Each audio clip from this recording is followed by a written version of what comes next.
भगवती की कथा को कब सुनना चाहिए कब नहीं सुनना चाहिए, इस विषय में हे सूत जी कुछ बताएं, ऋषियों ने पूछा। तो सूत जी ने जो एक बहुत अच्छी बात कही वो बहुत ध्यान से समझने की है। सूत जी कह रहे हैं, मासानां नियमो नात्र दिनानां नियमोऽपि न सदा सेव्या सदा सेव्यम देवी भागवतम नरै। श्रीमद् देवी भागवत कह रही है, मासानाम नियमो नात्र, कथा सुनने के लिए किसी महीने का नियम नहीं और दिनानाम नियमोऽपि न, किसी दिन के इंतजार करने की भी जरूरत नहीं। हम सब लोगों की समस्या क्या है, मैं प्रायः सबसे कहता हूँ, बहुत ध्यान से आप लोग सुने।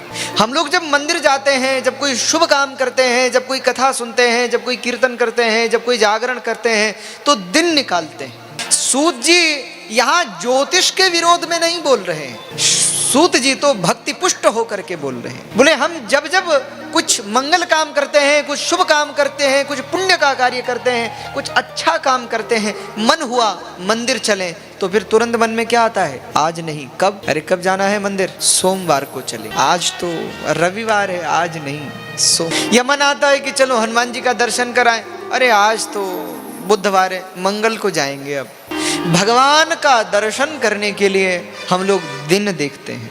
आपने प्राय देखा होगा, कोई भी हम अच्छा काम करते हैं दिन दिखवाते हैं कि नहीं।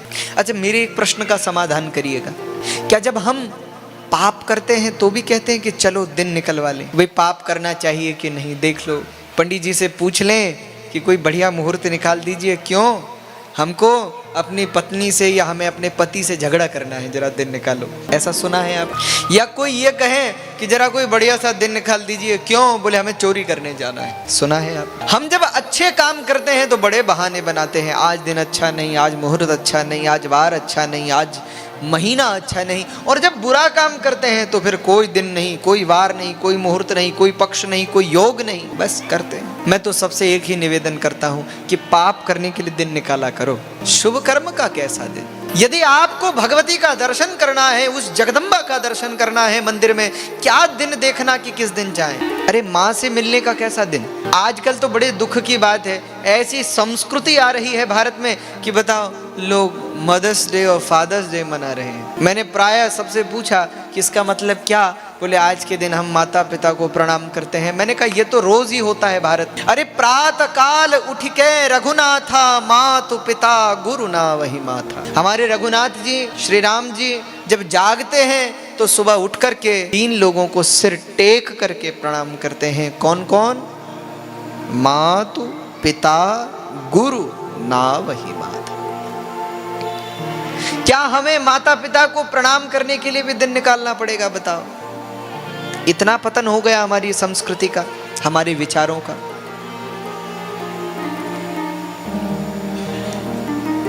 महाराज आज के दिन हम अपने माता पिता से मिलते हैं, उनसे बात, विदेशों का कल्चर है तो वो तो ठीक, पर यहां तो रोज ही मातृपितृ दिवस है भैया।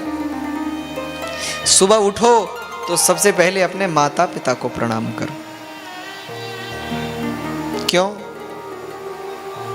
जो लोग नित्य उठ करके अपने से बड़ों को वंदन करते हैं, प्रणाम करते हैं, उनके जीवन में 4 चीजें बढ़ती है। चत्वारि तस्य वर्धन्ते आयुर विद्या यशो बलम। आयु बढ़ती है, विद्या बढ़ती है, बल बढ़ता है और यश बढ़ता है।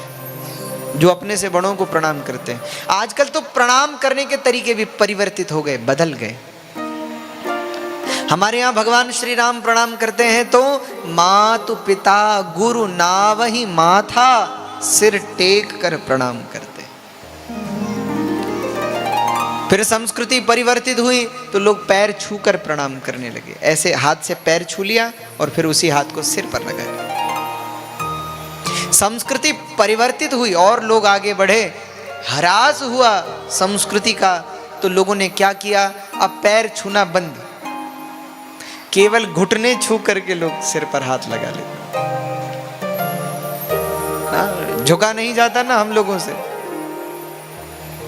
हमारी संस्कृति ने झुकना सिखाया। क्यों? उसने कहा कि जो वृक्ष में जितने फल होते हैं वो उतना झुकता है। और पश्चिम की संस्कृति ने सूखे लकड़ी की तरह सीधा रहना सिखाया। झुकना नहीं है किसी को, ये हमारी संस्कृति नहीं। तो फिर घुटने छू करके लोग ऐसे करने लगे और परिवर्तित हुए लोग, फिर वो भी छूटा, यहां पे आ गए। और अब तो देख रहा हूं कि ये भी छूट गया, पता ही नहीं लगता प्रणाम कर रहे हैं कि आशीर्वाद दे रहे हैं। दूर से ही लोग कहते हैं प्रणाम, कैसा हो गया। अपने से बड़ों को जब प्रणाम करो, वैसे तो प्रयास करो सिर टेक कर प्रणाम करो, नहीं तो भैया कम से कम पैर छू के तो प्रणाम करो। पैर तो छुओ, स्पर्श तो करो। अपने माता पिता को प्रणाम करो, अपने पूज्यों को प्रणाम करो। और फिर एक परंपरा बहुत अच्छी है,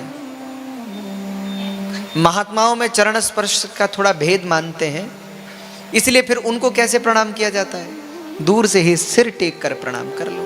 हमारे यहाँ साष्टांग प्रणाम की विधि है, माताओं के लिए पंचांग प्रणाम की विधि है। लेकिन धीरे धीरे धीरे धीरे हमारी संस्कृति का ह्रास होता चला जा रहा है, चीजें छूटती चली जा रही। तो हमारे कहने का आशय है भैया, शुभ कर्म के लिए दिन नहीं, आपके मन में जब हो कि भगवान का दर्शन करने चलें, बस फिर क्या देखना, कब कैसे कहां चले। आप जब भगवान से प्रेम करते हो तो फिर भेद कैसा, प्रेम भी करते हो और भेद भी करते हो तो कैसा प्रेम। अच्छा माताओं, आप सब बैठी हैं, आप अपने बच्चों से प्रेम करती हैं, आपके बच्चे आपसे प्रेम करते हैं, क्या बच्चे आपसे कभी भेद करते हैं? कह रहे माँ के पास कैसे जाऊं, क्या करूं, सोचते हैं क्या? वो नहीं, आते हैं, गोद में लेट जाएंगे, गले में बैठ जाएंगे और प्रेम जताएंगे। आप भगवान से प्रेम करते हो और फिर हिसाब किताब लगाते हो, गणित लगाते हो कि फिर कैसा प्रेम।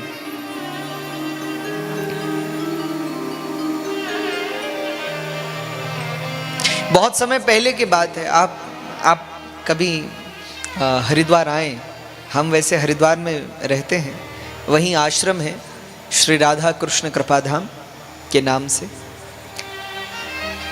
आप लोगों का कभी भी पदार्पण हरिद्वार में हो तो YouTube पर जो कथा चल रही है उस पर नंबर चल ही रहे हैं, उसके माध्यम से आप संपर्क कर सकते हैं। अथवा यहाँ आपके मध्य में जो चाहे हमारे पांडे जी हैं, हमारे विष्णु जी हैं और जो अन्य भी समिति के कुछ कार्यकर्ता हैं, उनसे आप बात कर सकते हैं। उनके पास आश्रम के विषय में सब कुछ जानकारी है ही। आप लोग कभी भी आए हरिद्वार, आइए। तो हरिद्वार जहाँ हम रहते हैं, जिस कक्ष में हम रहते हैं, हम जरा भूमि पर शयन करते हैं, नीचे लेटते हैं और बिल्कुल हमारे बगल में ठाकुर जी का सिंहासन है जिस पे ठाकुर जी विराजमान है। हमारे ठाकुर जी बैठते हैं। एक मंदिर ऊपर है हॉल में जो सबके लिए सार्वजनिक है कि भाई वहाँ आप सब जाओ, दर्शन करो। एक छोटा सा मंदिर हमारे कक्ष में है जहाँ हम लेटते हैं, बस उसके बिल्कुल ऐसे हम लेटते हैं बगल में, और जहाँ हम लेटते हैं उसके बिल्कुल हमारे पीछे हमारी पुस्तकें रहती हैं।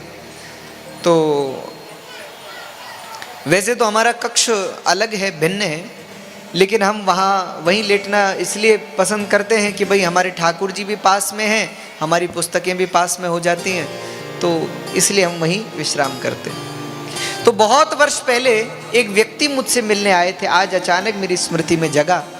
वो मुझसे मिलने आए और उन्होंने मुझसे एक प्रश्न किया जो देखो मुझे लगता है कि शायद हर व्यक्ति के मन में चलता होगा अब, और ये नहीं होना चाहिए, ये भी सुनिए। उस व्यक्ति ने मुझसे एक प्रश्न पूछा, प्रश्न को नहीं भावना को आप समझिएगा।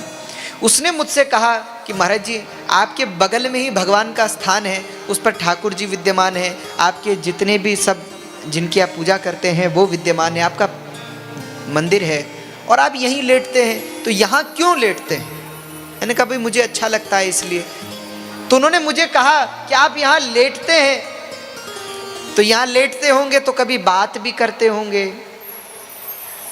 हाँ? कभी व्यवहारिक बात भी करते होंगे। तो मैंने कहा समस्या क्या है? तो बोले महाराज जी मैं ज़्यादा स्पष्ट तो नहीं कह सकता, बस इतना कह सकता हूँ कि भगवान से थोड़ा पर्दा रखना चाहिए। भगवान के कमरे में क्या लेटना, आपको अलग आपका कमरा बगल में बना हुआ है, आपको वहाँ लेटना चाहिए, क्योंकि आप भगवान से थोड़ा सा पर्दा रहे। हम कई तरीके से रहते हैं, कैसे भी लेटे रहते हैं, कैसे भी बोलते हैं, क्या करते हैं। तो महाराज जी आप ऐसा क्यों करते हैं, मुझे तो बड़ा असमंजस हो जाता है। तो मैंने कहा भैया आपकी क्या समस्या है? बोले महाराज जी पहले मैं भी जहाँ रहता था वहीं मेरे मंदिर के बगल में मेरा कमरा था और मुझे लेटने में बड़ी समस्या होती थी, सोने में, वहाँ रहने में बड़ी समस्या होती थी। मैंने कहा क्यों? बोले समस्या ये थी कि मैं झूठ बोलूं तो जब जब नजर पड़े भगवान पे तो बड़ी तकलीफ हो कि मैं झूठ बोल रहा हूं और वो बगल में ही बैठ के सुन रहे होंगे तो क्या सोच रहे होंगे मेरे बारे में। मैं किसी पे क्रोध करता हूं, किसी को डांटता हूं, वो बगल में ही बैठे होंगे, अरे उनको क्या लग रहा होगा। भाई भगवान के पास रहना सरल काम तो है नहीं। तो बोले आपको ये सब समस्या नहीं होती। तो मैंने उनसे हाथ जोड़ करके कहा, मैंने कहा भैया हम भगवान से पर्दा नहीं करते। ऐसा नहीं है कि भगवान के सामने मंदिर में खड़े होते हैं तो अलग और उसके अतिरिक्त अलग जीवन में है तो अलग, ऐसा नहीं है। हम जैसे बाहर हैं वैसे भगवान के पास हैं और हम सबसे कुछ छिपा लें, उनसे कैसे छिपा सकते हो? इसलिए हम उनसे कुछ छिपाते नहीं। हमसे गलती होती है, उनके पास आकर उनको बोलते हैं कि ऐसा हो गया है।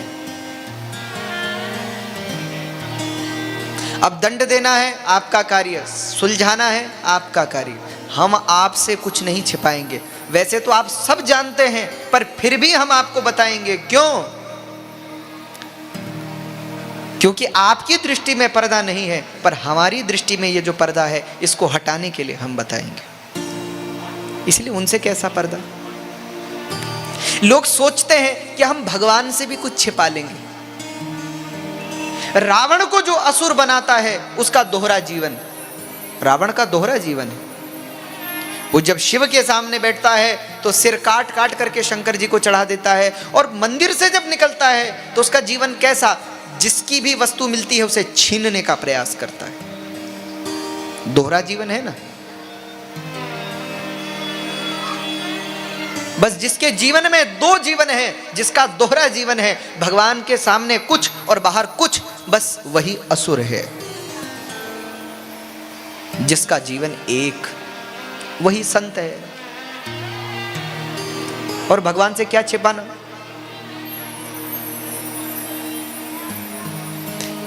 एक दो लोग तो मुझे कह देते हैं कि महाराज जी गले में तुलसी पहने कि नहीं। हमने कहा क्यों?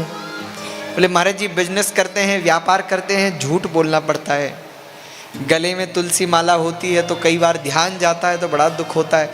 तो मैंने कहा भैया तुम तुलसी नहीं पहनोगे तो क्या भगवान को पता नहीं चलेगा? उससे क्या छिपाना? और तुम उससे क्या छिपा सकते हो? जिससे कुछ छिपा नहीं सकते उसके सामने सहज हो जाना चाहिए। तो मेरे कहने का आशय केवल इतना, आप भगवान से प्रेम करो, फिर समय मत देखो कब क्या कैसे। आपके मन में जब दर्शन करने की इच्छा हो, आपके मन में इच्छा हो रात में 1 बजे दर्शन करने की, ये भगवान का दर्शन करना है, मन हो गया, चलो। आप कहेंगे कि मंदिर तो बंद हो जाएगा। अरे बंद हो जाएगा तो क्या, सीढ़ियों पर बैठो, वहीं बैठकर जो कहना है वो भगवान से कहो। कीर्तन करना है, भजन करना है। कुछ समय पहले मैं वृंदावन में कथा में था और वहाँ भी कथा का समय बिल्कुल यही था लगभग। तो मुझे कथा से और घर जाते, अपने कक्ष में जाते जाते 10 बज जाता था, क्योंकि 9 बजे 9:30 तक कथा होती थी और 10 हो जाता था। और वहीं बिहारी जी हैं दर्शन करने के लिए, मेरे मन में बड़ी इच्छा। तो दिन में तो काफ़ी धूप रहती है और कुछ व्यस्तता भी होती थी, तो शाम को मेरे मन में इच्छा होती दर्शन करने, तो मैं चलता वहाँ से दर्शन करने के लिए। तो 1 दिन गया, 2 दिन गया, तो मुझसे सब कहते कि एक बात बताइए, आप 10 बजे दर्शन करने जाते हो, तब तक तो मंदिर बंद हो जाता है जब तक आप पहुंचते हो, तो जाके फायदा क्या? मैंने कहा भैया वो मेरा और उनका व्यक्तिगत मामला है, उसमें बीच में मत बोलो।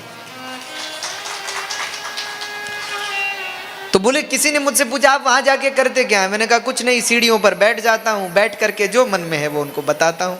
मुझे लगता ही नहीं कि उनका दरवाज़ा बंद है, मुझे तो लगता है उनके दरवाजे सदा मेरे लिए खुले हैं। भगवान से पर्दा नहीं। बस जिस दिन तुम्हारे और भगवान के बीच का पर्दा हट गया, फिर तुम अनीति नहीं कर सकोगे, अधर्म नहीं कर सकोगे, दुराचार नहीं कर सकोगे। क्यों? तुम्हें लगेगा वो सदा मेरे साथ है। तो भगवान के प्रेम में बहुत नियम की जरूरत नहीं। जब आपके मन में इच्छा हो तब आप कथा सुन सकते हो, जब भाव जगे कथा सुनो। इसमें कोई मासानाम नियमो नात्र दिनानाम नियमोपिन सदा सेव्यम देवी भागवतम नरई। हाँ, कोई दिन और महीने का नियम नहीं है, कभी भी सुन सकते हैं। और हम लोगों का तो भाग्य जगा है कि नवरात्र की इस मंगलमय वेला में ही भगवती के चरित्र को सुन रहे हैं।